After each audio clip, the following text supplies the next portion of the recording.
Matagal lang inihula na darating talagang panahon na darami o magiging laganap yung mga manunuya. O sa panahon natin sa ngayon, madalas tong tinatawag na mga taong pilosopo. Pero yung tinutukoy natin dito mga pilosopo ay yung mga manunuya o dinidisrespect yung paniniwala ng iba. Ibig sabihin kapag kausap sila tungkol sa Diyos o sa espiritual na mga bagay sa Biblia, na may meloso po sila kaya ganito daw, kaya ganun. Sila mga baluktot na pangangatwiran.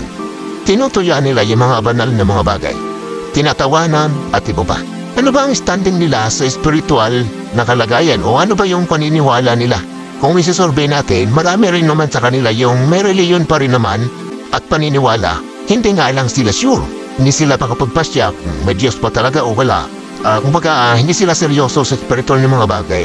Kumbaga, para sa kanila, katatawanan na lang yung bagay na yun. Hindi sila sure. Sa madaling sabi. Pero, sa kabilang banda naman, yung ibang pilosopo ay 100% na wala talagang Diyos, walang reliyon. Kaya nabubahagi sila sa iba't ibang kategorya bilang mga pilosopo o mga manunuya. Yung iba naman, bagaman walang Diyos, hindi naman sila yung tuwirang naman pilosopo o dinidisrespect nila yung paniniwala ng iba. Yung iba nga lang talaga, pangkaraniwan ng mga pilosopo, alam natin na dapat silang magbago. Kasi lalo pa't sinabi sa 2 Pedro 3:7 na nilipulin ng mga masasama. At definitely, isa sa mga masama na consider ng Diyos ay yung mga taong pilosopo, manunuya, dinidisrespect yung mga banal na bagay o hindi pa nga naniniwala yan sa Diyos. Tinatawag silang mga atheist na pangano. Kaya basahin natin sa Biblia na matagal nang inihula ang mga manunuya o mga taong pilosopo. Mahilig ng disrespect. Gagamitin natin dito ang Biblia ay ang King James Version. 2 Pedro 3:3 at 4. Ang sabi na maalaman muna ito na sa mga huling araw ay magsisiparito ang mga manunuya na may pagtuya na magsisilakad ayon sa kanilang masamang pita at nagsisipagsabi saan naroon ang pangako ng kanyang pagparito sapagkat buhat ng araw ng mga tulog ang mga magulang ay nanganganatili ang lahat ng mga bagay na gaya ng kalagayan nila mula ng pasimulan ang paglalang. Medyo mahirap talagang basahin ng King James kasi parang malalim na mga salita kasi ito at medyo patula. Okay? Imayin natin ang mga talatang binasa natin. Malinaw na nakahula sa Biblia ang mga pilosopo o mga manunuya. Matagal na pala silang nakasulat. Kaya hindi na tayo magtataka kung bakit maraming ganyan na mga tao.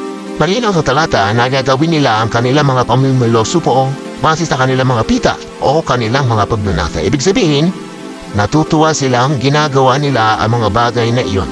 Sa mga halimbawa ng pamimilosopo nila, sabi din sa talata, buhat ng araw ng mga tulog daw ang mga magulang.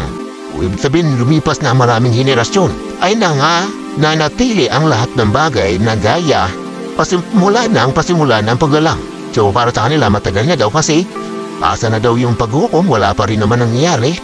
Para sa kanila, tinopilosopo nila dahil wala naman talaga. Marami nila talaga yung lumipas na henerasyon hanggang ngayon pangako pa rin yung paghukom. Sa mga huling araw, pansinin natin, sabi diyan, darami talaga yung ganitong mga tao. Kaya huwag na tayo magtaka, tayo ma-disappoint kasi alam na ng Diyos na magkakaroon talaga ng mga taong ganyan. Pero tandaan na gagawin ng Diyos ang hatol para sa kanila. So alam natin na dapat silang magbago talaga. Kaya sana natin darami talaga sila. At ganito yung mga pamimilosopo nila lumawa. Kapag nagbabasa ka ng Biblia, sabihin nilang, ay baka mabaliw ka nyo. O kaya naman, kapag may hawak ka ng Biblia, sabihin nila, baka makalagpas ka sa langit. Kaya naman nakapulo ka, nakabarong, sabihin nila, ay, Father, kumusta? Baka makalagpas ka niyan sa langit. O kaya tatawagin kang attorney, saan ang kaso? So iba-iba ay yung paraan ng kanilang pamimilosopo. Iba-iba ang style ng kanilang panunuya. Ang disrespect ng paniniwala ng iba. Yung iba indirect na ginagawa nila parinig o pinopost nila sa social media. Basahin pa natin ang konteksto, Judas 1:18, isa patong hula tungkol sa kanila na parehong isinulat doon sa binasa natin sa sulat ni Apostol Pedro. Dito naman si Judas, pero hindi to yung Judas na Iscariote na ng traitor kay Jesus. Ito ay isa sa mga apostol ni Jesus na tapat na Judas, pero Judas din yung pangalan niya. Ang Judas kasi ay pangalan lang yan, hindi naman talaga yan salita na tumutukoy sa pagiging traitor. Naging traitor na lang yung ibig sabihin niya dahil dun kay Judas Iscariote. Kumbaga nagkaroon na ng kahulugan yung pangalan niya na Judas. Pero itong utos na nasa Biblia na babasahin natin, siya nagsulat niyan pero siya ay tapat na apostol na Jesus. Ano yung sinulat niya sa 1:18? Ang hula tungkol dito ano? O paanong sinabi sa inyo magkakaroon ng mga manunuya sa huling panahon na magsisilakad ayon sa kanilang masasamang pita. So alos tayo lang doon sa sinabi ni Apostol Pedro sa 2 Pedro 3 at 4. Alos pareho lang naman. Kaya di na tayo magtataka kung bakit marami mga pilosopo manunuya o nang disrespect. At isa pa sa mga dahilan sa unang Juan 5:19.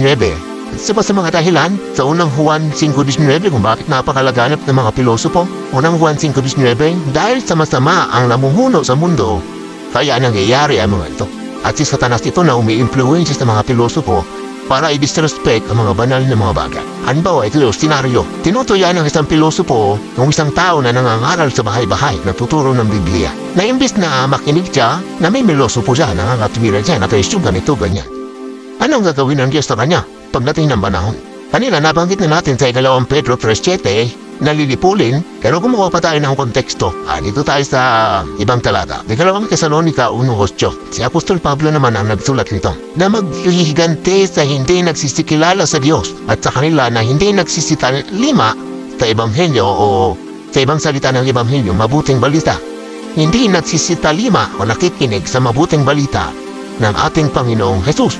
Si may mga ginagamit talaga si Jesus na nangangaral sa bahay-bahay. Ngayon, yung iba sa kanila pinipilosopo ng ibang mga tao. Malinaw na mga ay gagawin talagang paghiganti ang Diyos dito sa mga pilosopo tao. Sinisikap natin na tulungan silang magbago kasi sila ang kawawa. Nananampalataya tayo sa paghukom ng Diyos na darating ito at kasama sila sa lilipulin kapag hindi sila nagbago. Pinapangaral ang mabuting balita para sa kanila ito. May tuwid, may tama yung pananaw nila, bago yung pananaw nila na imbis na filosofohin, makinig sila sa mabuting balita dahil ay makakatulong sa kanila. Na maintindihan kung ano ang mga banal na bagay na ito ay totoo, dapat tayo manampalataya. Dahil darating talaga ang paghukom ng Diyos, tinutulungan natin silang magbago. Kaya kung gusto mo ng ganitong mga topic, abangan susunod na mga video.